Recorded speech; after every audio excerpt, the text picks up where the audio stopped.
impudicité, ces abominations dans le monde, ces idolâtries. Quand il y a ça dans ta vie, la seule personne qui est prête à porter cela, c'est qui? Le Fils de l'homme. Toi, tu ne peux pas porter. Ça va te détruire. Ça va te déformer. Ça va te défigurer. Ça va te vider. Parce que le diable est un bon voleur. Il est avec moi ce matin. Je n'ai jamais vu un voleur qui entre dans un château et puis il dit, ah, je vais vous montrer mon butin, ce que j'ai volé aujourd'hui, et puis il sort avec purigeoire. Vous avez déjà vu ça? Qui sort avec Bic bleu, vous avez déjà vu ça? Quand il dit qu'il a fait un grand butin, il a bien volé là, il sort avec ce qui a la valeur dans ce château là. Regarde, ta vie est comme une maison, c'est comme ce château. Depuis que tu n'as pas encore reçu Jésus dans ta vie, que tu n'as pas encore fait la paix avec lui, que tu n'es pas en alliance avec lui, et que Satan est entré en toi. Regarde tout ce qu'il a volé, ta santé il a volé, ta forme il a volé, ta quiétude il a volé, ta paix il a volé, ta santé il a volé, ton corps même il t'a déformé. Mais Jésus est venu pour te réformer. Jésus est venu pour te restaurer. Jésus est venu pour, c'est-à-dire que combler ce vide là. Quand cette femme-là a entendu Jésus lui parler et qu'elle a compris qu'il n'est pas simplement un prophète, mais il est le Christ de Dieu. Elle était venue pour puiser de l'eau. Elle n'a plus puisé parce qu'elle avait déjà bu. Est-ce que vous êtes avec moi ici? Elle n'est pas partie avec son seau au village. Elle avait déjà bu. Elle était déjà comblée. Elle était déjà rassasiée. On dit qu'elle est rentrée dans ce village-là. Tous ceux qui étaient là-bas, elle les a fait sortir. Elle dit, venez, je vais vous montrer quelqu'un réellement qui a fait son entrée dans ma vie. Si quelqu'un est prêt à me dire Amen, Jésus-Christ va faire ce travail dans sa vie. Alléluia. Dis à ton frère l'année de la grâce. Ici, j'étais en train de parler des 3 ans. Les 3 ans là. Depuis que tu es né, jusqu'à, c'est-à-dire que tu n'as pas connu Jésus, c'est ça qui symbolise les 3 ans. Et les fruits que tu portes n'étaient pas de bons fruits. Quand Dieu vient dans ta vie, il dit que donne-moi un bon fruit. Au lieu de la bonté, tu lui donnes la méchanceté. Au lieu de la pureté, tu lui donnes l'impureté. C'est ça que ta vie, c'est ça que ma vie présentait à Dieu. Et donc, la colère, la Bible dit que ceux qui commettent de telles choses, la colère de Dieu était suspendue sur eux. Et en temps normal, je devais périr. Mais Jésus a fait son entrée. Il a dit, Père, non, cet homme doit témoigner de ma part. Non. Là où le péché a abondé, la grâce a surabondé. Il a dit, laisse encore un peu de temps. Je sais que si mon sang passe dans ses veines, je sais que si mon sang passe sur sa vie, je sais que si ma parole le pénètre, quelque chose de bon va sortir.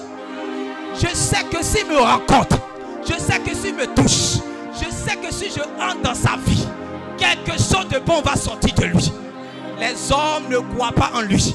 Les hommes le marginalisent. Les hommes le rejettent à cause des circonstances de la vie et à cause du péché.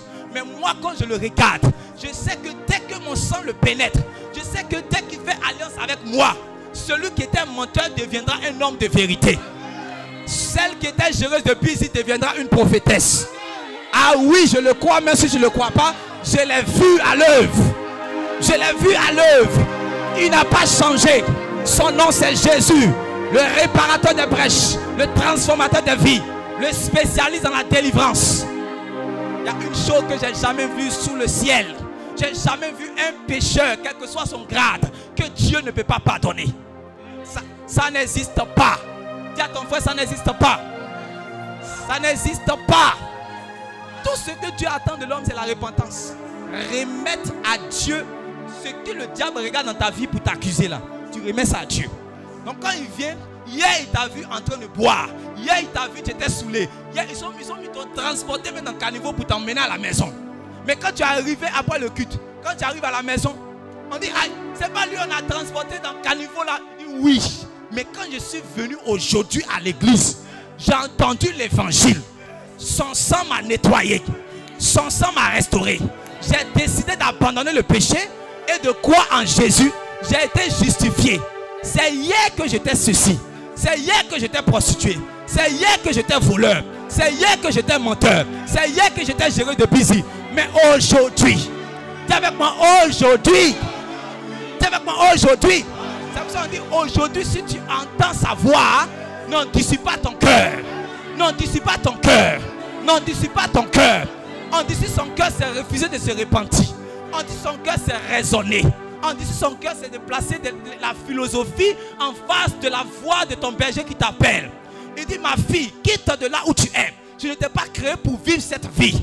Le temps est arrivé, l'heure a sonné, où tu dois quitter la place. Quand Dieu cherchait Adam alors qu'il avait péché, il dit, où es-tu? Ce matin, la même voix t'appelle. Où es-tu? Qu'est-ce que tu fais dans le pays de la drogue? Qu'est-ce que tu fais chez le monsieur qui t'a pas marié? Qu'est-ce que tu fais là-bas? C'est pas là-bas, tu es appelé à être. Qu'est-ce que tu fais là-bas? Qu'est-ce que tu fais à Assini de chambre en chambre, de lieu en lieu? C'est pas là-bas, je t'ai appelé. C'est pas là-bas, je t'ai appelé. Qu'est-ce que tu fais dans les fumoirs? Jeune homme, Adam, où es-tu? C'est pas là-bas, je t'ai appelé. Mais je t'ai appelé dans ma présence. Je t'ai appelé pour te restaurer. Je t'ai appelé pour te guérir. Je t'ai appelé pour te transformer. Je t'ai appelé pour te donner la vie. Je t'ai appelé pour te guérir. Je t'ai appelé pour te sanctifier. Viens mon fils, ne reste pas dehors. Ne reste pas dehors. Ne reste pas dehors. Ne reste pas dehors. L'heure de ton changement est arrivée. L'heure de ta délivrance est arrivée. Jeune homme, Jésus t'appelle. Jeune femme, Jésus t'appelle. Ton temps a sonné.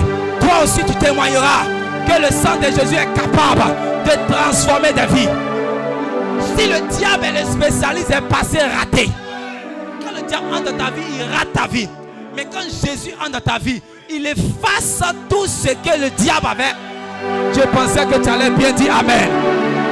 Je pensais que tu avais expérimenté cela pour dire Amen. L'année de la grâce.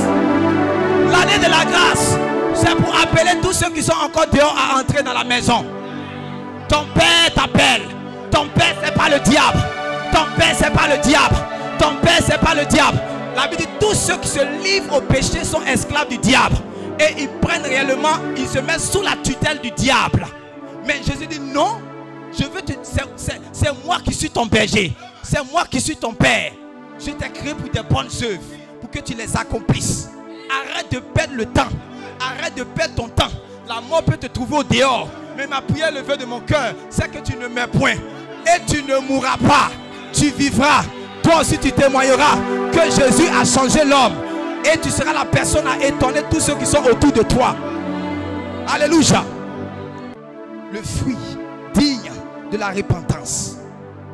Vous savez, quand Jean-Baptiste était en train de prêcher, il y avait plusieurs. Parce que le prophète Amos avait prophétisé que puisque Dieu vous a suscité des prophètes pour vous communiquer la parole, vous les tuez. Souvenez-vous que dans Matthieu chapitre 23, il a dit Jérusalem, Jérusalem, toi qui tues les prophètes qui te sont envoyés. Combien n'ai-je pas voulu te rassembler comme une mère pour rassembler ses poussins? Et c'est vous qui êtes les habitants de Jérusalem, vous avez tué tous les prophètes que Dieu vous a envoyés depuis Abel jusqu'à Zacharie que vous avez tué entre le temple et l'autel. Et donc Dieu a dit qu'il va amener maintenant une famine dans le pays d'Israël. Et ce ne sera pas une famine de manger du gaba, de la tchéké, du pain. Mais ce sera une famine d'entendre les paroles de Dieu. C'est pour ça que quand Jean-Baptiste est apparu, lui qui était le prédicateur de la repentance, la Bible dit que les gens ont quitté même la ville pour venir. Et ils venaient, c'est-à-dire que dans les eaux du Jourdain, la Bible dit qu'ils confessaient leurs péchés et Jean-Baptiste les baptisait. Maintenant, il y avait d'autres religieux qui étaient là. Eux, ils sont déjà fils d'Abraham. Ils ont commencé à citer le nom de leur pasteur, le nom de leur église, la fonction qu'ils occupent là-bas. Jean-Baptiste dit, c'est pas ça qui est l'ordre du jour. L'ordre du jour, est-ce que tu as changé? L'ordre du jour, est-ce que tu donnes le fruit de Dieu dans ta vie? Il n'y a pas, alors je ne te baptise pas. L'heure arrive où on va refuser les baptêmes dans cette nation. Est-ce que vous êtes avec moi ici? Est-ce que vous êtes avec moi ici? Est-ce que vous croyez que l'onction de Jean-Baptiste est toujours à l'œuvre? Est-ce que vous croyez que l'onction de Jean-Baptiste est toujours à l'œuvre? Il faut que les gens produisent des fruits dignes de la repentance avant qu'on les plonge dans l'eau. Sinon, ça sera de la natation. Le baptême, ce n'est pas la natation. Le baptême, c'est le changement de vie. Le baptême, c'est l'abandon du péché. Le baptême, c'est le dépouillement d'avec le monde. Le baptême, c'est la séparation d'avec la génération perverse. Pierre a dit, sauvez-vous de cette génération perverse. Quittez le péché et venez à Jésus. L'heure vient, elle est déjà arrivée. Vous allez montrer le type de chrétien que Dieu veut montrer à cette humanité. Parce qu'il a dit, l'heure vient, elle est déjà venue, où les vrais adorateurs adoreront le Père en esprit et en vérité. Alléluia. Dis à ton frère, c'est de toi qu'il est question. Cet adorateur que le Père recherche, ça c'est de toi qu'il est question, mon frère.